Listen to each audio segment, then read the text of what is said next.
साथियों, आज मैं आपको अपनी 64वीं कहानी सुनाता हूं, जिसका शीर्षक है आत्मनिर्भरता, सेल्फ रिलायंस। कहानी कुछ इस तरह से है कि एक बेहद गरीब परिवार का लड़का, जो 2 वक्त की रोटी के लिए भी खुद मेहनत कर स्वयं कमाता था, वह बेहद खुददार और साहसी था। पढ़ने में बहुत तेज था। वह अपनी कमाई से ही अपनी कॉपी किताबें खरीदता और अपनी फीस भरता।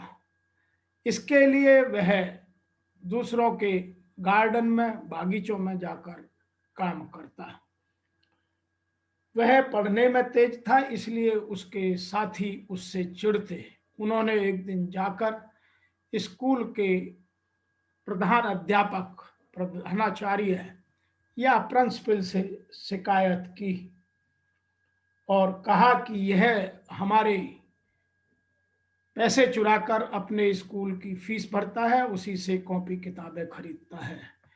प्रिंसिपल ने उस बच्चे को बुलाया तो उसने रोते रोते अपनी सारी कहानी सुनाई।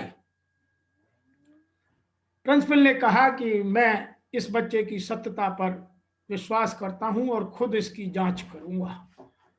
और उसने जांच में पाया कि वह लड़का दूसरों के घर जाकर खाली समय में उनके गार्डन में पानी लगाता था, और जो पानी के लगाने के बाद समय मिलता तो अन्य काम भी करता था, जिससे वह अपनी फीस भरता, अपनी पुस्तकें खरीदता, अपनी कॉपी इत्यादि खरीदता। प्रिंसिपल ने उसे बुलाया कि तुम पढ़ने में इतने होशियार हो तो फीस माफी के लिए फॉर्म क्यों नहीं भरते और फीस माफ क्यों नहीं कराते।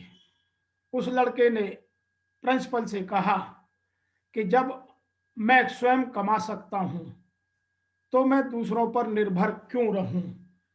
मुझे अभी से आत्मनिर्भर बनना है और मैं जैसे अन्य लोगों के अभिभावक फीस भरते हैं, मैं अब स्वयं पैसे कमाकर अपनी फीस भर सकता हूं। दूसरों पर निर्भर रहना मुझे ठीक नहीं लगता। इस तरह की बात सुनकर प्रिंसिपल का सीना गर्व से ऊंचा हो गया। जी हां, हम बात कर रहे हैं महान लेखक बंकिम चंद्र चट्टोपाध्याय की, या बंकिम चंद्र चटर्जी की, जो बंगाल के महान लेखक थे। यह उनके जीवन की कहानी है। अतः हमें आज की कहानी से 4 शिक्षाएं मिलती हैं। नंबर 1, अपने कर्मों पर विश्वास रखना चाहिए, भाग्य पर नहीं।